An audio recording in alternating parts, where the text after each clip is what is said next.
السلام عليكم ورحمة الله وبركاته. ازيكم يا بريبتو؟ عاملين ايه؟ يا رب تكونوا بألف خير. النهاردة ان شاء الله هنبدأ مع بعض في يونت 3، تمام، الوحدة الثالثة في ليسون 1. طيب زي ما انتم شايفين يونت 3 طبعا بتتكلم على جزء البيولوجي اللي هو جزء الكائنات الحية، تمام، ودي من اجمل الحاجات اللي انتم ممكن تدرسوها.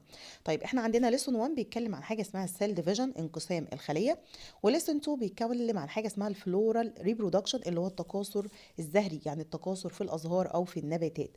طيب خلينا نشوف ليسون 1 النهارده فيه ايه ونبدا نتعرف على كل حاجه فيه. طيب زي ما احنا شايفين معانا ان ليسون 1 بيتكلم عن حاجه اسمها السيل ديفيجن. يعني ايه سيل ديفيجن؟ قال لي يعني انقسام الخليه. طيب هي مين اصلا الخليه؟ تمام، وايه هم اصلا الكائنات الحيه، وازاي اميز ما بين الاشياء الحيه والاشياء الغير حيه؟ طيب بصوا يا ولاد، اي كائن حي خلق ربنا ليه حاجات كاركتر بتميزه، ليه صفات بتميزه. يعني مثلا انا ليه بقول على النبات او بقول على الهيومن ده ليفنج اورجانيزم، كائن حي؟ قال لي ربنا اداله شويه كاركترز، يعني اداله شويه صفات، او الكائن ده بيعمل حاجات معينه. يعني مثلا بيقوم بعمليه النيوتريشن. يعني ايه نيوتريشن؟ يعني بيتغذى، بياكل وبيشرب، تمام. ريسبيريشن بيتنفس. موفمنت بيتحرك، حتى لو كانت الموفمنت الحركه بتاعته مش حركه انتقاليه، يعني مش بينتقل من مكان لمكان. هتقولي مثلا، هقول لك البلانت مثلا، النبات مثلا بقول عليه ليفنج اورجانيزم، تمام. هتقولي ان الموفمنت حركته مش انتقاليه، يعني مش بيروح من مكان لمكان، لا حركته بتبقى موضوعيه، هو في نفس مكانه. المهم ان الكائن الحي ده بيتميز برضو ان عنده حته الموفمنت، تمام. هقول لك مثلا اي ليفنج اورجانيزم بيعمل اكزكريشن. يعني ايه اكزكريشن؟ يعني بتخلص من الويست، بتخلص من فضلاته. اقول لك مثلا ان الليفنج اورجانيزم، الكائن الحي ده اللي خلقه ربنا، مثلا عنده سensation، عنده احساس، لانه عنده نيرفس سيستم، جهاز عصبي، تمام. ومن اهم الحاجات بقى اللي بتميز الكائن الحي يا ولاد هي الريبرودكشن. يعني ايه الريبرودكشن؟ يعني التكاثر. يعني ايه التكاثر؟ يعني الكائن يجيب ولاد بمعنى اصح. يعني الكائن يبقى ليه ذريه، الانسان يجيب انسان، الكاتس تجيب كاتس، والدوج تجيب دوج. كلمه ريبرودكشن تكاثر يعني زياده في العدد، انكريز النمبر. احنا عددنا بيزيد، كل واحد على حسب السبيشيز. يعني احنا كهيومن احنا بنقول على نفسنا سبيشيز، احنا نوع. احنا نوع، عددنا طالما بيزيد يبقى احنا بنعمل ريبرودكشن، بنتكاثر. طيب الكاتس، القطط دي بقول عليها سبيشيز، نوع، تمام كده. وطالما الكاتس النمبر بتاعها عددها بيزيد يبقى هم بيعملوا ريبرودكشن. يبقى احنا النهارده ان شاء الله هنبدا نتكلم على الليفنج اورجانيزم، الكائن الحي، وايه اللي بيميزه، وايه ايه البيلدنج يونت بتاعته، والكلام ده كله. يبقى احنا زي ما احنا قلنا ان كل ليفنج اورجانيزم لها كي كاركتر. يعني ايه كي كاركتر؟ خصائص بتميزها. يعني ليه مش بقول على الكرسي ان هو ليفنج اورجانيزم؟ لان هو مش بياكل، مش بيشرب، مش بيتنفس، مش بيتحرك، مش بيتخلص من فضلاته، مش بيقوم بعمليه الريبرودكشن. لكن الليفنج اورجانيزم، الكائن الحي، عنده حته النيوتريشن، ان هو بياكل وبيشرب، تمام. ريسبيريت بيتنفس. سensation بيحس، عنده نيرفس سيستم، عنده احساس. موفمنت بيتحرك من مكان لمكان او بيتحرك في مكانه. واهم حاجه طبعا انه بيعمل ريبرودكشن، يعني بيعمل انكريس في النمبر. يعني ايه انكريس في النمبر؟ بيزود العدد، بيزود نسله، تمام كده. تمام. طيب يبقى نيجي بقى لكلمه ريبرودكشن. يعني ايه كلمه تكاثر؟ كلمه تكاثر احنا قلنا يعني انكريس في النمبر، انكريس في الايه، في النمبر، زياده في العدد. طيب قال لي بص ما قلنا كلمة reproduction هي عبارة عن vital process. يعني ايه vital process؟ قال لي يعني عملية حيوية، حاجة مهمة جدا جدا. through which living organism، من خلالها الليفنج اورجانيزم، الكائن الحي، produce، هينتج new individual، كائن جديد او فرد جديد، of the same species، من نفس نوع. يعني الانسان يجيب انسان، الكاتس تجيب كاتس، الدوج يجيب دوج من نفس السبيشيز، تمام. تمام. فعشان كده هنعمل انشور للكونتينيوتي اوف لايف، يعني هنتاكد من استمراريه الحياه عشان نضمن ان الحياه تستمر. اند بروتكتنج، ونحمي السبيشيز من الاكستنشن، ونحمي الكائنات دي او الانواع دي من الانقراض. يعني ايه؟ بص يا ولاد، انا عندي اي حاجه بتحصل جوه جسم الكائن الحي او بيعملها الكائن الحي بقول عليها فيتال بروسيس، عمليه مهمه، او بيولوجيكال بروسيس، عمليه خاصه بالكائنات الحيه، تمام تمام. يعني الكائن بيقوم بعمليه النيوتريشن، بياكل، ريسبيريت بيتنفس، سensation بيقوم بعمليه الاحساس، موفمنت بيقوم بعمليه الحركه، وكمان بيقوم بعمليه الريبرودكشن، تمام تمام. طيب لو قلت لك كل الفيتال بروسيس، كل العمليات الحيويه في كفه، والريبرودكشن في كفه. يعني ايه؟ يعني النيوتريشن والسنسيشن والريسبيريشن والموفمنت، الحاجات دي بتحمي الانديفيديوال، بتحميني انا كفرد. يعني ايه بتحميني انا كفرد؟ او مهمه ليا انا كفرد، المها، تمام. يعني مثلا انا لما باكل انا كده بحمي نفسي، انا بحمي مها، مش بحمي اي حد معايا، انا باكل لنفسي. ريسبيريت، انا بتنفس لنفسي. يعني انا بحافظ على حياتي كانديفيديوال، كفرد واحد، صح؟ صح. وطبعا الحاجات دي كلها لو اتعطلت فيا، يعني ايه لو اتعطلت فيا؟ يعني لما اكلتش ما شربتش ما حسيتش، اذا انا في حاله دينجرس، انا ممكن اموت، صح؟ يعني اي وظيفه من دول تتعطل، ما اكلتش ما شربتش ما تنفستش، انا على طول ممكن الكائن ده يهلك، يعني الانديفيدوال ممكن يموت، صح؟ طيب هنحط بقى الريبرودكشن في كفه تانية. هو الكائن الريبرودكشن بالنسبه له هو بيعملها ليه؟ هل هو بيحافظ كده على حياته كشخص؟ لا، احنا بنعمل ريبرودكشن بنتكاثر عشان نحافظ على السبيشيز، على النوع بتاعنا. انا هنا بقى مش ببص لحياتي كفرد، مش ببص لحياتي انا مثلا اخاف اموت، لا، انا بعمل ريبرودكشن بتكاثر عشان احافظ على نوعي، يعني جنس الانسان ده يستمر، الكاتس دي جنسها يستمر، الدوجز جنسها يستمر، يبقى في حاجه اسمها كاتس وفي حاجه اسمها دوج وفي حاجه اسمها هيومن.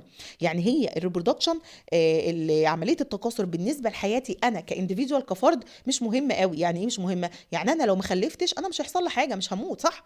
يعني في ناس كتير ما بتخلفش، هل حياتهم فيها ضرر؟ لا، لكن لو ما اكلتش ما شربتش، لا، انا هموت في الحاله دي. يبقى في حاجات تخص الانديفيدوال كانديفيدوال كشخص، وفي حاجات تخص السبيشيز النوع بتاعنا، احنا بنحافظ على النوع وبنستمر في النوع بتاعنا عن طريق الريبرودكشن، لكن انا بحافظ على حياتي كانديفيدوال من خلال اللي هي الحاجات التانية، النيوتريشن، الريسبيريشن، دي تهمني انا كانديفيدوال، لكن الريبرودكشن التكاثر يهمنا كسبيشيز كنوع بمعنى اصح.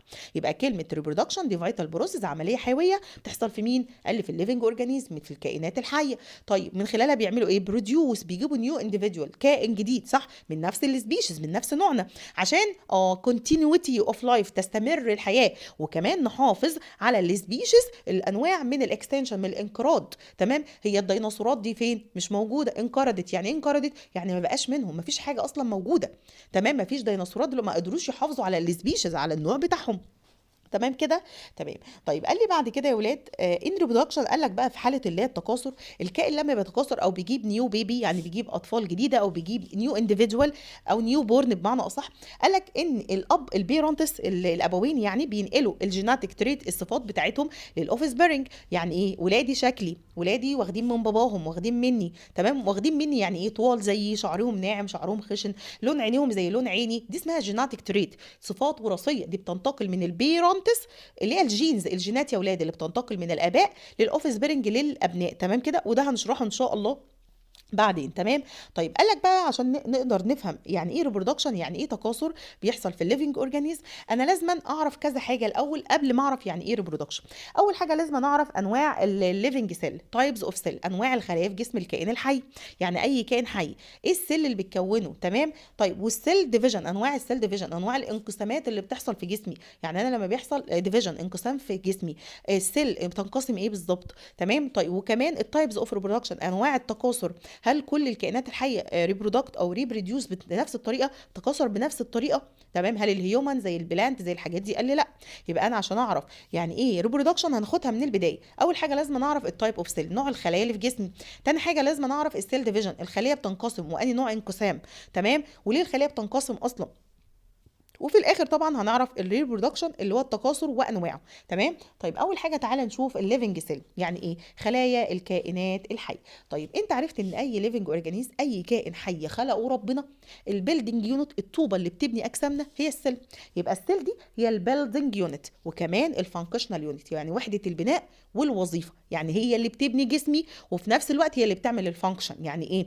يعني انت بتاكل وبتشرب وبتتنفس، مين اللي بيعمل الحاجات دي كلها، الفانكشن دي، الوظائف دي؟ قال لي السيل. يعني السيل هي اللي بتعمل ريسبيريت، هي اللي بتتنفس، هي اللي بيروح لها النيوترنت بتاعتك، الاكل. تمام؟ يعني السيل عباره عن ايه؟ ستراكشرال اند فانكشنال يونت، وحده بناء ووظيفه، يعني بتبني جسمي وفي نفس الوقت هي اللي بتعمل الفانكشن، الوظائف اللي جسمي بيقوم بيها، الحركه. يعني مثلا هتلاقي الحركه اللي مسؤول عنها مثلا ماسل سيل، العضلات بتاعتك.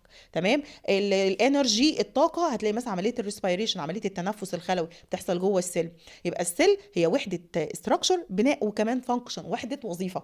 واحنا اجسامنا تمام عباره عن ايه؟ تريليونات الخلايا. يعني انا بقول على نفسي انا مالتي سيلولر. يعني ايه مالتي سيلولر؟ يعني كائن عديد الخلايا، يعني جسمي مش بيتكون من خليه واحده. لكن في ليفنج اورجانيز، في كائنات حيه جسمها البادي بتاعها عباره عن وان سيل، زي البكتيريا. لو انتوا فاكرين البكتيريا دي كانت عباره عن وان سيل، خليه واحده بس، بنقول عليها يوني سيلولر، وحيده الخليه. وفي نفس الوقت السيل دي الواحده دي بتعمل كل حاجه للبكتيريا، بتاكلها وبتشربها وبتديها انرجي، بتخليها تعمل ريبرودكشن، تعمل كل حاجه. لكن انا كهيومن مثلا او انيمال او بلان، احنا مالتي سيلولر، يعني كائنات عديده الخلايا. يعني ايه عديده الخلايا؟ يعني جسمنا بيتكون من تريليونات الخلايا، يعني اكتر من خليه. تمام. فاحنا قلنا ان السيل عباره عن البيلدينج اند ستراكشرال يونت اوف ليفنج اورجانيزم، وحده البناء في جسمي. تمام. طيب قال لك هنقسم بقى السيل بتاعتنا. تمام. الخلايا اللي موجوده في جسمي دي، انا مثلا كهيومن بقى، انا هشرح عليا انا. تمام. انا كهيومن قال لي الخلايا اللي موجوده في جسمي عندي نوعين من السيل. يا اما حاجه اسمها سوماتيك سيل. يعني ايه سوماتيك سيل؟ قال لي خليه جسديه، دي تبع الجسد بمعنى اصح. بص، كل حته في جسمك هي سوماتيك سيل، خليه جسديه. يعني ايه خليه جسديه؟ يعني مثلا لو قلت لك السيل اللي بتكون الهير شعرك، هتقولي سوماتيك سيل. السيل اللي بتكون السكين الجلد، السيل اللي بتكون الاستومك المعده، السيل اللي بتكون الليفر الكبد. تمام. كل السيل في جسمي، كل الخلايا في جسمي تعتبر سوماتيك سيل، خلايا جسديه. ما عدا عندنا نوع معين كده من الخلايا بنقول عليها الريبرودكتيف سيل. دي خلايا على فكره، الريبرودكتيف سيل الخلايا اللي هي التناسليه، هي نوع من السوماتيك سيل، نوع من الخلايا الجسديه اللي موجوده في جسمي، بس عشان هي بتقوم بوظيفه معينه وخاصه بعمليه الريبرودكشن، عمليه التكاثر، ان احنا نجيب بيبيز او نجيب انديفيدوال. تمام. فاحنا عزلناها شويه لوحدها وسميناها ريبرودكتيف سيل، خلايا تناسليه، لكن هي في الاصل سوماتيك، لان هي اصلا من ضمن جسمي، من ضمن تكوين البادي بتاعي. يبقى انا عندي الليفنج اورجانيزم، الكائن الحي، جسمه بيتكون من نوعين من السيل، يا اما سوماتيك سيل خلايا جسديه، ودي كل الخلايا في جسمي اسمها سوماتيك سيل.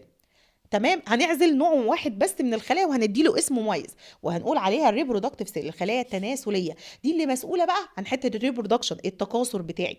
طيب تعالى نتعرف يعني ايه سوماتيك سيل واشكالها ايه. طيب اقول لك اول حاجه، السوماتيك سيل زي انكلود اول سيل اوف ليفنج اورجانيزم، بتشمل كل الخلايا بتاع الليفنج اورجانيزم، كل جسمي من كل حته هي سوماتيك سيل، ما عدا الريبرودكتيف سيل اللي هي الخلايا التناسليه. واحنا هنعرف ايه الخلايا التناسليه دلوقتي اللي موجوده في اجسامنا. تمام. طيب خد بالك بقى ان البلانت عنده سوماتيك سيل، وانا كهيومن عندي سوماتيك سيل. يعني احنا الخلايا بتاعتنا مختلفه على فكره في الشكل. تمام كده. يعني البلانت شكل الخليه عنده مختلف عني. تمام. طيب تعالى نشوف البلانت. عنده مثلا انواع السوماتيك سيل، الخلايا اللي هي الجسديه. يعني البلانت ده على فكره هو كمان عباره عن بادي، جسم، وبيتكون من سيل، من خلايا، وعنده برضو نوعين من الخلايا، سوماتيك خلايا جسديه، وخلايا ريبرودكتيف خلايا تناسليه، دي برضو اللي مسؤوله عن ان النبات يكون ويجيب نيو بلانت، نبات جديد. طيب اديني امثله بقى للسوماتيك سيل، الخلايا الجسديه اللي موجوده في النبات. طيب عندي نوع من الخلايا اسمها البارينكايما، اللي هي البارنشيميه، بارينكايما، وكولينكايما، كولانشيميه. تمام. وعندك يبقى اللي هي بارينكايما، وعندك اللي هي الكولينكايما، خلايا بارنشيميه وخلايا كولانشيميه. تمام. ودول موجودين في الستيم والليفز. تمام. وكمان يا ولاد الروتس، الجذر. بصوا بقى الليفز، اي النبات، بصوا احنا النبات ده عباره عن 3 حاجات، روت عباره عن جذر، وعباره عن ستيم ساق وليفز، صح؟ طيب قال لك ان الخلايا الموجوده في الليفز، في الورقه، وفي الستيم وفي الروتس، بنقول عليها يا ولاد سوماتيك سيل، خلايا جسديه.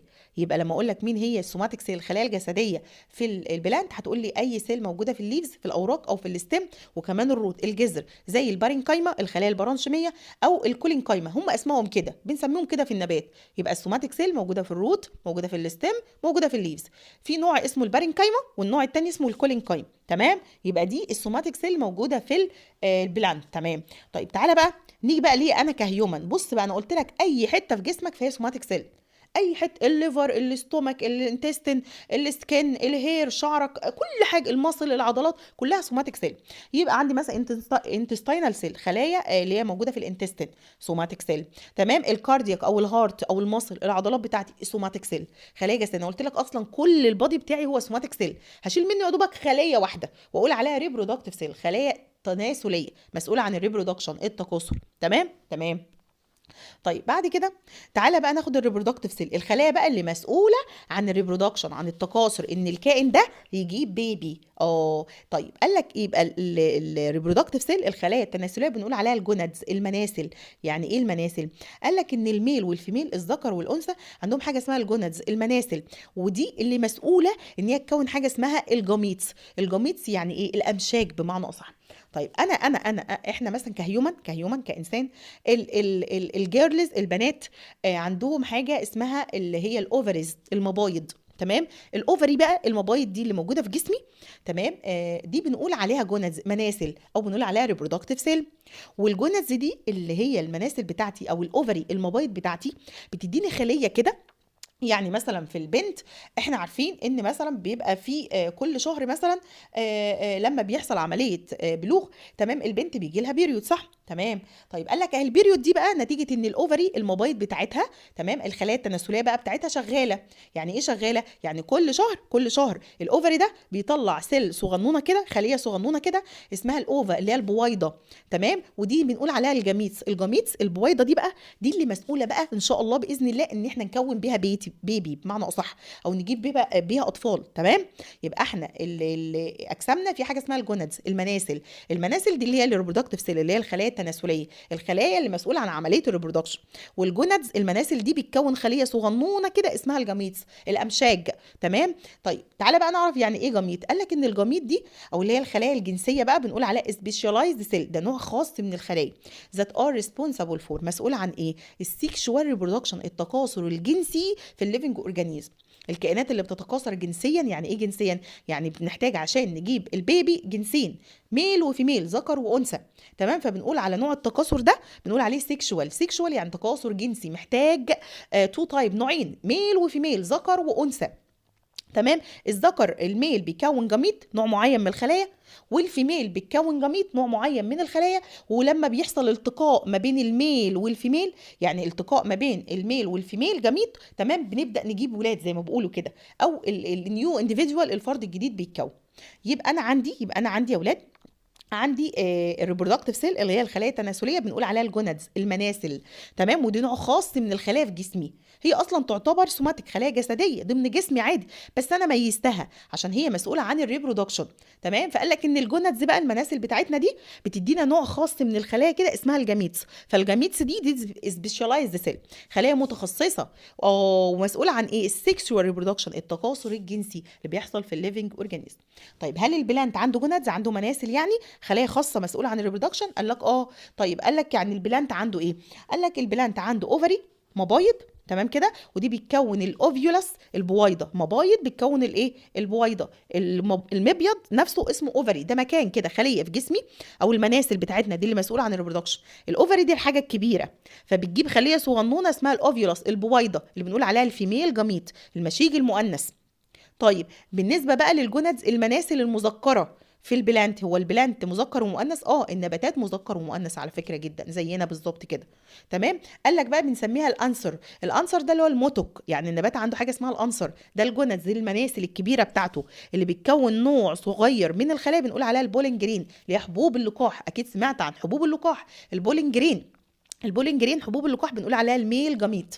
يبقى انا كفيميل عندي جونادز، انا عندي مناسل، والمناسل دي بتكون جميته صغنونه كده، خليه صغنونه، تمام. وبرده الميل الذكر برده عنده جونادز، عنده مناسل او ريبرودكتيف سيل، خليه تناسليه بتكون برده خليه صغنونه بقول عليها الجميتس، تمام.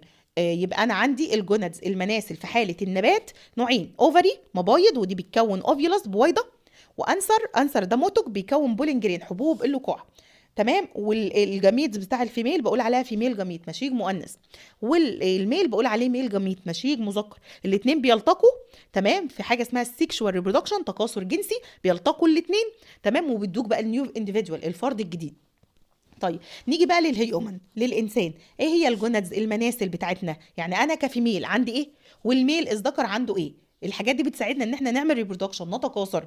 قال لك مثلا ان الفيميل الانثى عندنا هي كمان اوفري، يعني احنا زي النبات كده بنقول عليها اوفري، تمام. احنا والنبات عندنا اوفريز، مبايض، تمام. وبنجيب حاجه اسمها الاوفر، يعني انا الاوفري المبيض بتاعي، انا عندي 2 اوفريز، عندي مبيضين، تمام. كل اوفري بيطلع حاجه اسمها الاوفا، البويضه، دي بقى اللي بتطلع مننا كل شهر، بتيجي البيريود على اساسها، اللي هي البيريود بتاعتنا، تمام. فقال لك ان الاوفا بقى، الاوفا البويضه دي بنقول عليها برضو الفيميل جميت، تمام كده يا ولاد. يبقى انا كفيميل انا عندي اوفري، الاوفري ده يعتبر ريبرودكتيف سيل، خلايا تناسليه او جونادز، مناسل، دي بتديني حاجه اسمها الاوفا، البويضه، اللي بنقول عليها الفيميل جميت، المشيج المؤنث.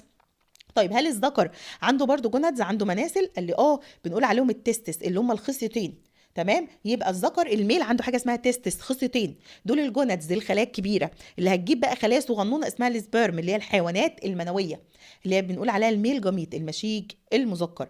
يبقى انا عندي في حاله الانسان الجونادز بتاعتنا المناسل اسمها اوفري وتستس، المناسل اسمها اوفري وتستس، لكن الجميط الخلايا بقى اللي هما بيكونوها اسمهم ايه بقى؟ الاوفا والسبيرم. الاوفا والسبيرم البويضه، والسبيرم اللي هو الحيوان المنوي. يبقى كل جونادز، كل مناسل بتكون جميط. يبقى الجوناد بتكون جميط مشيج، مشيج فيميل مذكر وميل جميط. تمام كده يا ولاد؟ يبقى احنا دلوقتي اخدنا اول نوع اللي هو التايب اوف سيل، انواع الخلايا في جسمنا. يا اما سوماتيك خلايا جسديه، ودي اي خليه موجوده في جسمي، وفي نوع معين بقى يعني هديله اسمه الريبرودكتيف سيل، خلايا التناسليه او الجونادز، المناسل اللي بتكون حاجه اسمها الجميطه المشيج، يا اما في ميل جميط يا اما ميل جميط، مشيج مذكر او مشيج مؤنث. طيب بعد كده عندي حته بقى مهمه قوي يا ولاد. مش احنا عمالين نقول ان الجينات او الجيناتيك فاكتور، العوامل الوراثيه او الصفات يعني بتنتقل من البيرنت للاوفيس بيرنج؟ قال لي تمام، بتنتقل من الاباء للابناء. زي ما احنا قلنا كده، انا لون شعري، انا طويله، انا قصيره، شعري ناعم، شعر خشن، عينيا بني، عينيا خضراء، دي بنقول عليها جينات. تمام كده؟ طيب الجينات دي موجوده فين في الخليه؟ اولا احنا قلنا ان اجسامنا، الجسم بتاعي بيتكون من من خلايا، واي سيل جواها حاجه اسمها النيوكليس اللي هي النواه. تمام؟ فقال لي ان النيوكليس اللي موجوده في السيل دي بتحتوي على حاجه اسمها الجيناتيك ماتيريال، الماده الوراثيه اللي هي الجينات بتاعتي، اللي هي الشكل، الخريطه بتاع جسمي، انا هبقى شكلي عامل ازاي، انا طويله، قصيره، بيضه، سمراء، شعري ناعم، شعر خشن. يبقى احنا عندنا جوه السيل، جوه الخليه بتاعتنا، وبالذات جوه النيوكليس النواه بتاعتنا يا ولاد، حاجه اسمها الكروموزوم. الكروموزوم ده بنقول عليه اللي هي الجيناتيك ماتيريال، ماده الوراثه. دي الحاجات اللي احنا بنورثها من البيرنت، من الابوين. يعني والدي ووالدتي بيدوني كروموزوم. يعني ايه كروموزوم؟ بيدوني ماده وراثيه، بيدوني صفاتهم اللي هي الجينات بمعنى اصح. يعني كلمه كروموسوم دي كلمه كبيره. تمام؟ اللي هم الجينات اللي انت بتاخدها، الصفات اللي انت بتاخدها. يبقى الكروموزوم دي، الكروموسومات دي موجوده عباره عن ايه؟ موجوده في النيوكليس، او بنقول عليها الجيناتيك ماتيريال، الماده الوراثيه او الجينات اللي انا هورثها من البيرنت. تمام؟ تبقى عامله زي ثريد لايك، عامله زي الخيوط كده، زي ما انتم شايفين ده الكروموسوم. الكروموسوم ده بيحمل الصفات الوراثيه، بيحمل الجيناتيك انفورميشن، معلوماتي، خريطه جسمي، شكلي هيبقى عامل ازاي، التصرف وسلوكي هيبقى عامل ازاي، كل حاجه موجوده على الكروموسوم ده. تمام؟ وقال لي ان كل كروموسوم يا ولاد ليه دراعين اهو. تمام؟ كل كروموسوم عنده دراعين، كل واحد بقول عليه كروماتيد. يعني ده كروماتيد وده كروماتيد، وماسكين في منطقه كده اسمها السنترومير. السنترومير. يبقى انا عايزاك تعرف، عشان لو جاب لك اسئله على المنطقه دي، ان الكروموزومات موجوده فين؟ قلنا اول حاجه موجوده في النيوكليس. ده فين؟ في اليوكاريوتيك، في حقيقيات النواه. زي انا كهيومن او البلانت او الانيمال، احنا اسمنا حقيقيات نواه. يعني عندنا نيوكليس، والنيوكليس جواها جيناتيك ماتيريال، ماده وراثيه اسمها الكروموزوم.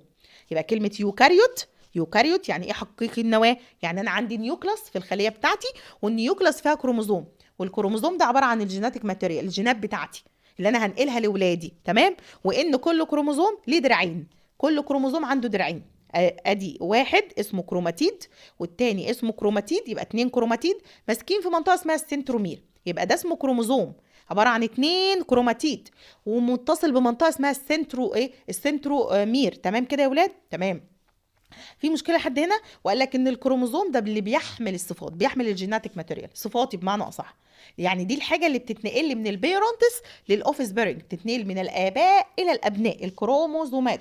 يبقى الكروموزوم بينتقل من البيرنت للاوفيس بيرنج. تمام؟ تمام. يبقى احنا اتفقنا ان كل خليه في جسمي فيها كروموزوم، فيها كروموزومات.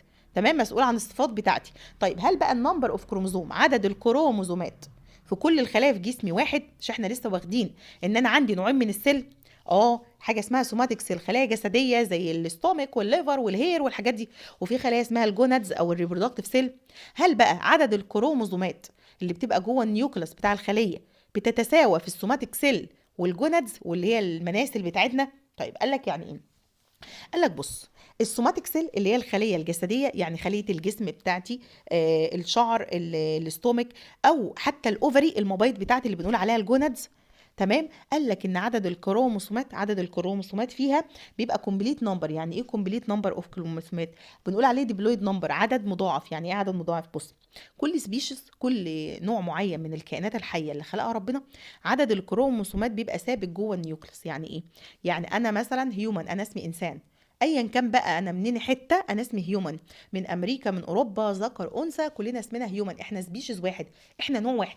احنا كهيومن جوه السيل بتاعتنا، جوه الخلايا بتاعتنا بيبقى في عدد ثابت من الكروموزومات، انا نفس العدد، انت زي العدد اللي في امريكا واللي في اوروبا واللي كلنا اسمنا هيومنز، كل السيل بتاعتنا فيها عدد ثابت من الكروموزومات. مثلا نيجي للكات، الكات دول هل عدد الكروموزومات اللي موجوده عند الكات في الخليه بتاعتها زي العدد بتاعتي انا كهيومن؟ قال لك لا، كل سبيشيز ليه عدد ثابت من الكروموزومات في الخلايا بتاعته. تمام. فقال لي بقى ان الخلايا مثلا اللي هي السوماتيك سيل، الخلايا الجسديه بتاعتي زي خليه الكبد والمعده والشعر والجلد، دي اسمها سوماتيك سيل. وحتى كمان الجونادز اللي هي المناسل اللي بنقول عليهم الاوفريز او التستس، الخصيه والمبيض، تمام، اللي هي كل الخلايا في جسمي بقى. بص كل الخلايا في جسمي اللي هي الريبرودكتيف والسوماتيك اللي بنقول عليها الجونادز يعني. قال لي فيهم كومبليت نمبر، عدد كامل من الكروموسومات، تمام، بنقول عليه ديبلويد، عدد مضاعف، او بنقول عليه بيرز. يعني ايه بيرز؟ احنا هنفرض ان عدد الكروموسومات ده، تمام كده، هنقول ان انا عندي الكروموسومات هديها رمز ان تمام، ده العدد بتاعها نمبر يعني. قال لي بقى في السوماتيك سيل والجونادز هيبقى 2n. يعني ايه 2n؟ يعني الان دي مضاعفه، ديبلويد، او بنقول عليها كومبليت نمبر، العدد كامل من الكروموسومات موجود في السوماتيك سيل والجونادز. لما اجي بقى للجميطه، الجميطه دي اللي كانت بتكونها مين؟ الجونادز. فاكرين المناسل اللي كانت بتكون الجميط اللي هي البويضه، الاوفا او السبرم، الحيوان المنوي؟ قال لك بقى ان الجميط دي اللي هي بتبقى مسؤوله عن حته الريبرودكشن، قال لك ان العدد بتاع الكروموسومات، عدد الكروموسومات فيها بيبقى هاف نمبر. يعني ايه هاف نمبر؟ يعني لو السوماتيك سيل عندها 2 ان، يبقى اللي الجميط عندها ان، نص العدد، هاف نمبر، اللي هي الهيبلويد، نص العدد. يعني هنفترض مثلا انا كانسان، بصوا بقى، انا كانسان كل الخلايا بتاعت جسمي كلها فيها كام يا ولاد؟ 46 كروموسومات. كل الخلايا بتاعت جسمي فيها 46، وده عدد ثابت في كل الهيومن، البشر عموما، تمام. يعني خليه الهير، الشعر، خليه السكن، خليه مثلا الاستومك، المعده، المصل، كلنا عدد الخلايا فينا كام؟ 46، 46. ال 46 بقول عليهم ايه؟ 2 ان، يعني العدد كامل اللي هو ديبلويد، العدد مضاعف، تمام. يعني ال 2 ان ب 46 في كل الخلايا في جسمي، ما عدا، فاكرين بقى لما قلت لكم احنا بنكون حاجه اسمها الجميط، الجميطه الصغنونه دي؟ قال لك ان الجميط ده بقى فيها نص العدد. يعني ايه نص العدد؟ يعني انا بكون بويضه كل شهر، الاوفا البويضه بتاعتي دي، والذكر مثلا بيكون سبيرم، حيوان منوي، دول بنقول عليهم جميتس، امشاج، دول اللي هيلتقوا ويكونوا البيبي. قال لك بقى اهو الجميتس بتاعتنا سواء الاوفا او السبيرم فيهم هيبلويد. يعني ايه هيبلويد؟ نص العدد. يعني لو انت عندك 2 نون فهم عندهم نون، لو الاتنين نون بتوعك ب 46 فيبقى النون ب 23. اقسم العدد على 2. واصله ولا مش واصله؟ يبقى عدد الكروموسومات بيختلف في الخليه اذا كانت سوماتيك ولا كانت جميط. لو هي سوماتيك، خليه جسديه او جونادز، مناسل يعني، فهي عندها 2 نون اللي هو الديبلويد، العدد مضاعف او كومبليت نمبر. لكن لو انت جميطه فانت عندك الهيبلويد، نص العدد، عندك ان. تمام كده؟ تمام. وكل الكائنات كده، كل الكائنات عندها 2 ان في السوماتيك سيل وان في الجميط. تمام كده؟ تمام. يعني مثلا بص هنا بقول لك الهيومن، قال لك السوماتيك سيل فيها كام؟ 46. حلو. يبقى الاوفم، البويضه بتاعتي، فيها كام؟ 23، نص العدد على طول. طب السبرم في الذكر فيه 23 اهو.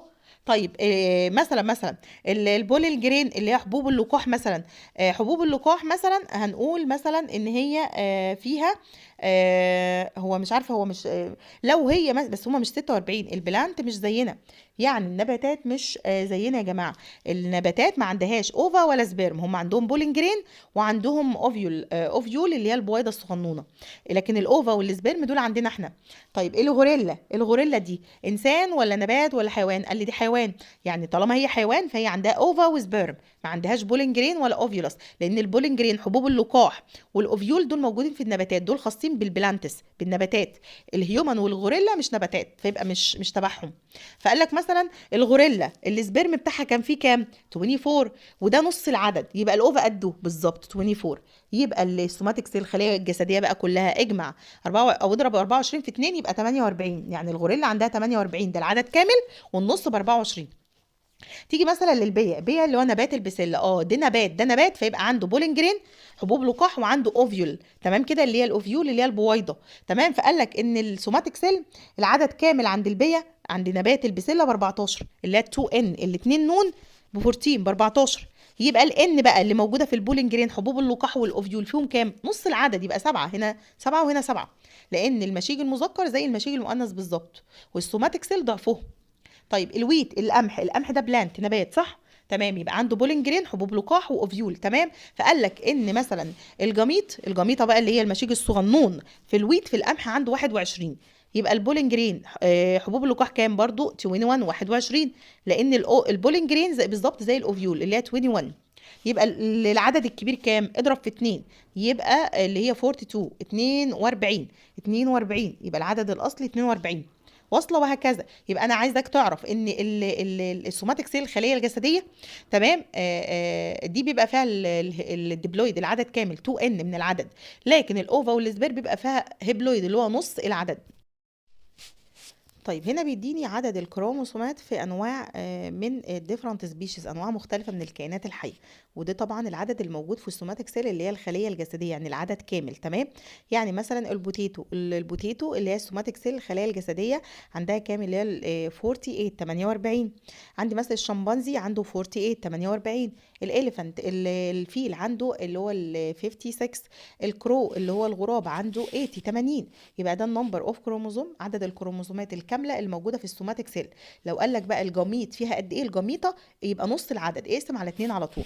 تمام. طيب قال لك the similar chromosome count النمبر اوف كروموزوم in the somatic cell of the different species of living organism doesn't mean that they are genetically similar. يعني ايه؟ يعني البطاطس، تمام، والشمبانزي لو هتلاحظ ان الاثنين عندهم نفس العدد صح. هنا بقول لك ان نفس عدد الكروموسومات في ديفرنت سبيشيز في الافراد المختلفه او الانواع المختلفه لا يعني ان هم متشابهين جيناتيك، يعني الصفات بتاعتهم واحده، لا، دي عندها 48 وليها صفاتها، وده عنده 48 وليه صفاته. يبقى النمبر العدد المتساوي لا يعني اي شيء بالنسبه للجيناتيك انفورميشن، المعلومات الوراثيه. احنا مش زي بعض، لا البوتيتو زي الشمبانزي ولا الشمبانزي زي البوتيتو، حتى لو تساوى النمبر. تمام كده. تمام، يعني مثلا بقول لك ان في ديفرنس بين البوتيتو والشمبانزي، على الرغم من ان السوماتيك سيل اللي هي الخلايا الجسديه متساويه في الاثنين، يعني اللي هي ال 48 كل واحد عنده 48 في السوماتيك سيل، هذا لا يعني ان هم بيبقوا متشابهين. تمام تمام. قال لك ذا كروموزوم كاونت ان ذا سيل از نوت ريليتد تو ذا سايز، وقال لك كمان حجم الكروموزومات او عددها معذره ملوش علاقه بالحجم. يعني انت عندك شفت الشمبانزي عامل ازاي اهو، وعنده كام؟ 48. والبطاطسايه البوتيتو عندها كام؟ 48. بالرغم من ان الاثنين عندهم نفس العدد، الا ان السايز الحجم مختلف، بطاطسايه صغنونه والشمبانزي حاجه كبيره. اذا برضو ان الكروموزوم كاونت عدد الكروموزومات ملوش علاقه بالسايز، ملوش علاقه بالحجم، ملوش علاقه مثلا بده ايه وده ايه. يعني مثلا عندك الغراب عنده كام؟ 80. شوف حجم الكرو قد ايه، سمول ان سايز. لكن الاليفنت عنده كام؟ 56 56، وشوف حجمه قد ايه. يبقى اذا العدد حتى لو تساوى يبقى ملوش علاقه، او ان احنا نبقى جيناتيكالي سيميلر شكل بعض في الوراثه بتاعتنا والصفات. وحتى لو العدد تساوى مش معنى كده ان احنا نبقى قد بعض في السايز، قد بعض في الحجم. مش معنى ان انا عندي كروموسومات كتيره يبقى انا حجمي كبير. تمام كده يا ولاد، ده الكاونت ملوش علاقه لا بالحجم لا بالسايز ولا بتشابه الجينز اللي هي تشابه الجينات بتاعتنا. هنا بقول give reason the potato plant and chimpanzee are not genetically similar although they have the same number of chromosome. ليه لا يحدث تشابه ما بين البوتيتو والشمبانزي على الرغم من عندهم نفس عدد الكروموزوم؟ because they carry different genetic information، لان كل واحد فيهم بيحمل genetic information خاصة بيه. يبقى because they carry different genetic information.